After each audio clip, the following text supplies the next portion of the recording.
ದತ್ತಕ್ಷೇತ್ರ ಅಂತ ಶ್ರೀಮದ್ ದತ್ತಾತ್ರೇಯ ಆಶ್ರಮ ಬೆಂಗಳೂರಿಂದ 30 ಕಿಲೋಮೀಟರಲ್ಲಿರೋ ಹೊಸಕೋಟೆ ನಗರದಲ್ಲಿ ಅವಿಮುಕ್ತ ದತ್ತಕ್ಷೇತ್ರದಲ್ಲಿದ್ದೀವಿ. ಈ ಕ್ಷೇತ್ರದಲ್ಲಿ ಸುಮಾರು 2000 ವರ್ಷಗಳ ಇತಿಹಾಸವುಳ್ಳ 2000 ವರ್ಷಗಳ ಹಿಂದೆ ಸಾಕ್ಷಾತ್ ದತ್ತಾತ್ರೇಯರು ನಂದ ಮಹಾರಾಜನಿಗೆ ಕೊಟ್ಟಂಥ ದಿವ್ಯವಾದ ಲಿಂಗ ಇದೆ. ನೋಡಿ ಇದು ನೋಡಿ, ಇವರು ಅರ್ಜುನನಿಂದ ಪಾಂಡವರಿಂದ 33ನೇ ತಲೆಮಾರು ನಂದ ಚಕ್ರವರ್ತಿ ಅಥವಾ ನಂದ ಮಹಾರಾಜ ಅಂತ ಕರಿತೀವಿ. ಇವರ ಹೆಸರನ್ನು ಈ ವಿಗ್ರಹವನ್ನು ನಂದ ಮಹಾರಾಜರೇ ಮಾಡ್ಕೊಂಡಿದ್ದಾರೆ. ದತ್ತಪಾದುಕೆಗಳನ್ನ ತಲೆ ಮೇಲೆ ಇಟ್ಕೊಂಡಿರೋ ಥರ ಅವರ ಹೆಸರನ್ನು ಅವರಲ್ಲಿ ಆಗಿನ ಕಾಲದ ಲಿಪಿಯಲ್ಲಿ ಇಲ್ಲಿ ಬರೆದಿದೆ. ಈತ ನಂದ ಮಹಾರಾಜ, ಪಾಂಡವರಿಂದ 33ನೇ ತಲೆಮಾರು. ಈತ ಶ್ರೀಶೈಲ ಯಾತ್ರೆಗೆ ಹೋದಾಗ ಶ್ರೀಶೈಲದ ಕಾಡುಗಳಲ್ಲಿ ದತ್ತಾತ್ರೇಯರು ದಿಗಂಬರರಾಗಿ ಅವಧೂತರಾಗಿ ದರ್ಶನ ಕೊಟ್ಟಾಗ ನಿತ್ಯ ಪೂಜೆಗೆ ನಿನ್ನ ರೂಪ ಬೇಕು, ನಿನ್ನ ಪಾದಕಗಳು ಬೇಕು ಅಂತ ನಂದ ಮಹಾರಾಜ ದತ್ತಾತ್ರೇಯರನ್ನ ಬೇಡ್ಕೊಳ್ತಾರೆ. ಆಗ ದತ್ತಾತ್ರೇಯ ನೋಡಿ ಈ ಒಂದು ಲಿಂಗವನ್ನು, ಈ ಒಂದು ಆತ್ಮಲಿಂಗವನ್ನು ಮತ್ತು ಪಾದಕೆಗಳನ್ನು ದತ್ತಾತ್ರೇಯರು ತನ್ನ ಸ್ವಹಸ್ತದಿಂದ ಸೃಷ್ಟಿ ಮಾಡಿ ಕೊಟ್ಟಂಥ ಒಂದು ದಿವ್ಯವಾದ ಲಿಂಗ ಇದೆ. ಈ ಒಂದು ಲಿಂಗ ನೋಡೋದಕ್ಕೆ ಈ ರೀತಿ ಇದೆ, ಒಬ್ಬರು ಎತ್ತೋದಕ್ಕೆ ಆಗೋದಿಲ್ಲ, ಅಷ್ಟು ತೂಕ ಇರುತ್ತೆ. ಇದು ನವಪಾಷಾಣ ರತ್ನಗರ್ಭ ಸ್ವರ್ಣಲೇಪಿತ ಲಿಂಗ ಅಂತ. ಸರಿಯಾಗಿ ನೋಡಿ, ಲಿಂಗದಲ್ಲೇ ಲಿಂಗದ ಮುಂದೆ ದತ್ತಮೂರ್ತಿ ಸ್ಪಷ್ಟವಾಗಿ 6 ಕೈಗಳು 3 ಮುಖ ಗೋ ಸಮೇತ ಲಿಂಗದ ಒಂದು ಭಾಗವಾಗಿ ಮುಂಭಾಗದಲ್ಲಿ ಲಿಂಗದಿಂದ ಹೊರಬಂದಂತೆ ಕಾಣುತ್ತೆ. ಇದು ನೋಡಿ ಕಾಮಧೇನುವಿನ ಮೇಲೆ ಇರತಕ್ಕಂಥ ದತ್ತನ ಆತ್ಮಲಿಂಗ. ಮತ್ತು ಈ ಲಿಂಗದ ವಿಶೇಷ ಅಂದರೆ ಈ ಲಿಂಗದ ಶಿರಸ್ಸಿನ ಮೇಲೆ ಶ್ರೀಚಕ್ರ ಇದೆ. ಈ ಶ್ರೀಚಕ್ರವನ್ನು ಆದಿಶಂಕರಾಚಾರ್ಯರು ಸ್ವಯಂ ಅವರು ಇಲ್ಲಿ ತಿರುಮಲಕ್ಕೆ ಹೋಗುವಾಗ ಇಲ್ಲಿ ಶಂಕರಾಚಾರ್ಯರು ತಮ್ಮ ಸ್ವಹಸ್ತದಿಂದ ಈ ಲಿಂಗಕ್ಕೆ ಪೂಜೆ ಮಾಡಿ ಈ ಶ್ರೀಚಕ್ರವನ್ನು ಬರೆದು ಈ ಶ್ರೀಚಕ್ರದ ಮಧ್ಯಭಾಗದಲ್ಲಿ ಅನಗಾದೇವಿಯನ್ನು ಮೋಕ್ಷಲಕ್ಷ್ಮಿ ರೂಪದಲ್ಲಿ ಪ್ರತಿಷ್ಠಾಪನೆ ಮಾಡ್ತಾರೆ. ಮೇಲೆ ಶ್ರೀಚಕ್ರ, ಮುಂಭಾಗದಲ್ಲಿ ದತ್ತಾತ್ರೇಯ ಸ್ವಾಮಿ, ಕೆಳಗಡೆ ದತ್ತನ ಆತ್ಮಲಿಂಗ. ಈ ಒಂದು ಲಿಂಗ ದತ್ತಾತ್ರೇಯರು ಸ್ವಯಂ ನೀಡಿದಂತಹ ನಂದ ಮಹಾರಾಜನಿಗೆ ನೀಡಿದಂತಹ ಒಂದು 2000 ವರ್ಷಗಳ ಹಿಂದೆ ಕೊಟ್ಟಂತಹ ದಿವ್ಯವಾದ ಲಿಂಗವಾಗಿದೆ. ಮತ್ತು ಈ ಕ್ಷೇತ್ರದಲ್ಲಿ ಗಣಪತಿ, ಸ್ವಯಂಭೂ ಗಣಪತಿ ಒಂದು ಇದಿದೆ ನೋಡಿ. ಇದು ಶ್ವೇತಾರ್ಕ ಅಂದರೆ ಬಿಳಿ ಎಕ್ಕದ ಗಿಡದಲ್ಲಿ ಆ ಬುಡದಲ್ಲಿ ಬರ್ತಕ್ಕಂತಹ ಸ್ವಯಂಭೂ ನೋಡಿ. ಇಲ್ಲಿ ದಂತಗಳಿದೆ, ಇದು ಮುಖ, ಇದು ಸೊಂಡಲು. ಈ ರೀತಿ ಸ್ವಯಂಭೂವಾಗಿ 30 ವರ್ಷಗಳ ಕಾಲ ಯಾವ ಒಂದು ಬಿಳಿ ಎಕ್ಕದ ಗಿಡ ಅಥವಾ ಅರ್ಕದ ಗಿಡ ನಿತ್ಯ ಪೂಜೆಗೊಳ್ಳುತ್ತೆ, ಆ ಒಂದು ಎಕ್ಕದ ಗಿಡದ ಒಂದು ಬುಡದಲ್ಲಿ ಈ ಆಕಾರ ಮೂಡುತ್ತೆ. ಇನ್ನೂ ಸ್ವಲ್ಪ ಕಾಲ ಬಿಟ್ಟರೆ ಇದು ಪೂರ್ತಿಯಾಗಿ ಒಂದು ವಿನಾಯಕನ ಅಥವಾ ಗಣಪತಿಯ ಆಕಾರ ಮೂಡುತ್ತೆ. ಇದು ವಿಶೇಷವಾಗಿ ಇದು 30 ವರ್ಷದ ಒಂದು ಎಕ್ಕದ ಗಿಡದ ಬೇರಾಗಿದೆ. ಇದರಲ್ಲಿ ಪೂರ್ಣವಾಗಿ ವಿನಾಯಕನ ಆಕಾರ ಇನ್ನೂ ಒಂದು 10 ವರ್ಷ ಕಳೆದ್ರೆ ಸಂಪೂರ್ಣವಾಗಿ ಬರುತ್ತೆ. ಇನ್ನು ದತ್ತಾತ್ರೇಯರು ಕೊಟ್ಟಂತಹ ಪಾದುಕೆ ಅದನ್ನು ಈಗ ತೋರಿಸ್ತಾ ಇದ್ದೀವಿ ನೋಡಿ.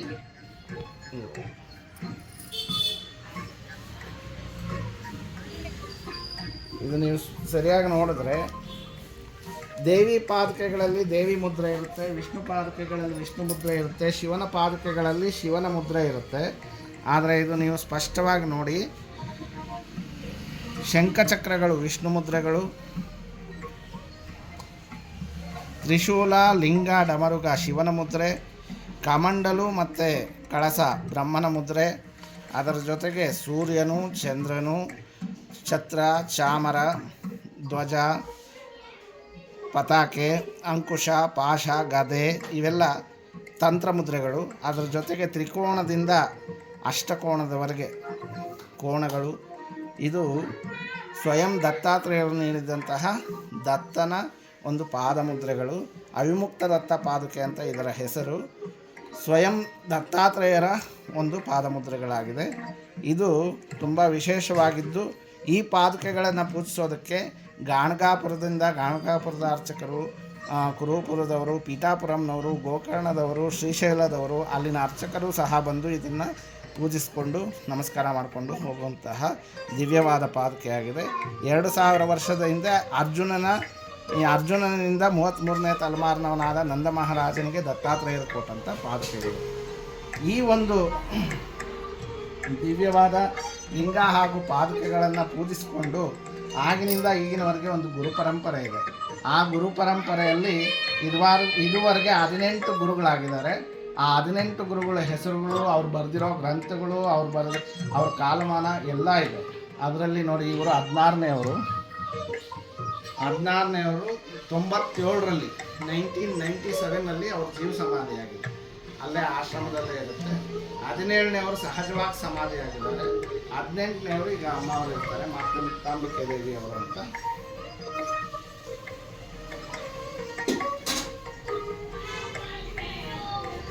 ಇದು ಔದುಂಬರ ವೃಕ್ಷದಲ್ಲಿ ಮಾಡಿರ್ತಕ್ಕಂಥ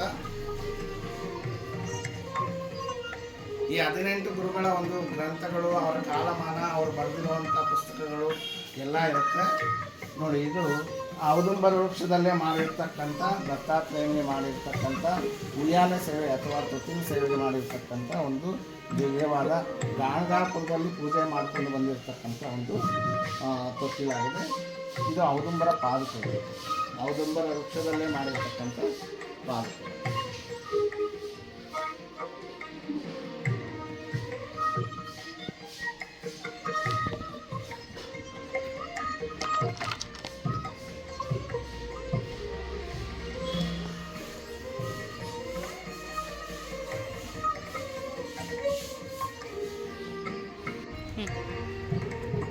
ನೋಡಿ, ಇದು ಬಿಲ್ವವೃಕ್ಷ ಅವಿಮುಕ್ತ ದತ್ತಕ್ಷೇತ್ರ. ಈ ದತ್ತಾತ್ರೇಯ ಆಶ್ರಮದಲ್ಲಿರೋ ಈ ಬಿಲ್ವವೃಕ್ಷ ವಿಶೇಷತೆ ಏನಂದರೆ, ಇದು ಸುಮಾರು 40 ವರ್ಷಗಳಿಂದ ಇದ್ದರೂ ಇದರಲ್ಲಿ ನಮ್ಮ ಉತ್ತರ ದಿಕ್ಕಿಗೆ, ಅಂದರೆ ಕುಬೇರ ಇರತಕ್ಕಂಥ ದಿಕ್ಕಿಗೆ ಈ ಬಿಲ್ವವೃಕ್ಷ ಅಂದ್ರೇ, ಬಿಲ್ವ ಎಲೆ, ಬಿಲ್ವ ದಳ ಅಂದ್ರೇ ಅದು ಮಹಾಲಕ್ಷ್ಮಿ ಸ್ವರೂಪ.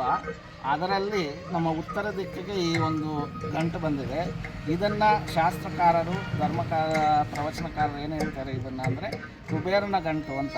ತುಂಬ ಜನ ಶುಕ್ರವಾರ, ಮಂಗಳವಾರ ಇದನ್ನು ಪೂಜಿಸ್ಕೊಂಡು ಹೋಗ್ತಾರೆ. ಮಂಗಳವಾರ ಇದನ್ನು ಪೂಜಿಸಿದವ್ರಿಗೆಲ್ಲ ಋಣಮುಕ್ತಿ, ಅಂದರೆ ಸಾಲಬಾಧೆಯಿಂದ ಮುಕ್ತಿ ದೊರೀತಾ ಇದೆ. ಮತ್ತು ಶುಕ್ರವಾರ ಪೂಜಿಸಿದ್ರೆ ಐಶ್ವರ್ಯ ಲಭಿಸುತ್ತೆ. ಇದು ಅವಿಮುಕ್ತ ದತ್ತಕ್ಷೇತ್ರ ದತ್ತಾತ್ರೇಯ ಆಶ್ರಮದಲ್ಲಿರುವಂಥ ಗಣಪತಿ ವಿಶೇಷ ಗಣಪತಿ. ಏಕೆಂದರೆ ಸಿದ್ಧಿ ಬುದ್ಧಿ ಸಹಿತ ಮೂಲಾಧಾರ ಕುಂಡಲಿನಿ ಶಕ್ತಿ ಸಹಿತ ತ್ರಿಮುಖ ಪ್ರಣವ ಗಣಪತಿ. ಧ್ಯಾನ ಸ್ಥಿತಿಯಲ್ಲಿ ನೋಡಿ, ಧ್ಯಾನ ಮಾಡ್ತಾ ಇರುವಂಥ 3 ಮುಖಗಳುಳ್ಳ ಓಂಕಾರ ಸ್ವರೂಪ, ಪ್ರಣವ ಸ್ವರೂಪನಾದಂತಹ ಸಿದ್ಧಿ ಬುದ್ಧಿ ಸಹಿತ ಮೂಲಾಧಾರ ಕುಂಡಲಿನಿ ಶಕ್ತಿ ಪ್ರಣವ ಗಣಪತಿ. ಇದು ತುಂಬ ವಿಶೇಷವಾದಂತಹ ಗಣಪತಿ, ಬೇರೆ ಎಲ್ಲೂ ಸಿಗದೇ ಇರುವಂಥದ್ದು. ನಮಗೆ ಸಾಕ್ಷಾತ್ ಶಿವನ ಒಂದು ಪುತ್ರಿ ನಾಗ ಮಾತೆ. ಒಟ್ಟಾರೆಯಾಗಿ ನಾಗದೇವತೆಗಳಿಗೆಲ್ಲ ಅಥವಾ ನಾಗ ಜಾತಿಗೆ ಸಂರಕ್ಷಣೆಯಾಗಿ ನಿಂತ, ರಕ್ಷಕಿಯಾಗಿ ನಿಂತಹ ಮಾತೆ ಮಾನಸಾದೇವಿ, ಮಾನಸಾ ಮಾತೆ ಅಂತ. ತ್ರೇತಾಯುಗದಲ್ಲಿ ನಮಗೆ ಈ ಒಂದು ಸ್ಥಳದಲ್ಲಿ ಔದುಂಬರ ವೃಕ್ಷದ ಕೆಳಗಡೆ ಕಾರ್ತಿಕೇಯನಿಗೆ, ಕಾರ್ತಿಕೇಯ ಷಣ್ಮುಖನಾದ ಸುಬ್ರಹ್ಮಣ್ಯನಿಗೆ ದತ್ತಾತ್ರೇಯರು ಸೃಷ್ಟಿಯ ಮೊದಲನೇ ಅವಧೂತರು. ಸೃಷ್ಟಿಯಲ್ಲಿ ಮೊಟ್ಟ ಮೊದಲ ಅವಧೂತರು ದತ್ತಾತ್ರೇಯರು. ಅವರು ಈ ಸ್ಥಳದಲ್ಲಿ ಕಾರ್ತಿಕೇಯ ಸುಬ್ರಹ್ಮಣ್ಯನಿಗೆ ಅವಧೂತ ಗೀತೆಯನ್ನು ಉಪದೇಶ ಮಾಡಿದ ಸ್ಥಳ ಇದು. ಅವಧೂತ ಗೀತೆ ಇಲ್ಲೇ ಹುಟ್ಟಿದ್ದು. ಅವಧೂತರಾದಂತಹ ನೋಡಿ, ಈ ವಿಗ್ರಹ ಏನಿದೆ, ಈ ಮೂರ್ತಿ ಯಾವ ರೀತಿ ಇದೆ, ಇದೇ ರೀತಿಯಲ್ಲಿ ಇದೇ ನಿಜ ಸ್ವರೂಪದಲ್ಲಿ ಸುಬ್ರಹ್ಮಣ್ಯ ಕಾರ್ತಿಕೇಯನಿಗೆ ದರ್ಶನ ಕೊಟ್ಟಂಥ ಒಂದು ಸ್ಥಳ. ಆದ್ದರಿಂದ ಅದೇ ರೂಪದಲ್ಲಿ ಇಲ್ಲಿ ಸ್ವಾಮಿ ಪ್ರತಿಷ್ಠಾಪನೆಯಾಗಿದ್ದಾರೆ. ಹಾಗೂ ಈ ಸ್ಥಳದಲ್ಲಿ ಶಂಕರಾಚಾರ್ಯರಿಗೆ ದತ್ತಾತ್ರೇಯರು, ಸ್ವಯಂ ದತ್ತಾತ್ರೇಯರೇ ದತ್ತಸಹಸ್ರನಾಮ ಉಪದೇಶ ಮಾಡಿದ್ದಾರೆ. ಆದ್ದರಿಂದ ಈ ಕ್ಷೇತ್ರದಲ್ಲಿ ಶಂಕರಾಚಾರ್ಯರಿಗೆ ಹಾಗೂ ಕಾರ್ತಿಕೇಯ ಸ್ವಾಮಿಗೆ ಯಾವ ರೀತಿ ದರ್ಶನ ಕೊಟ್ಟಿದ್ದಾರೆ, ಅದು ನಿಜರೂಪ ದರ್ಶನ. ಈಗ ಇದನ್ನು ನೋಡಿ,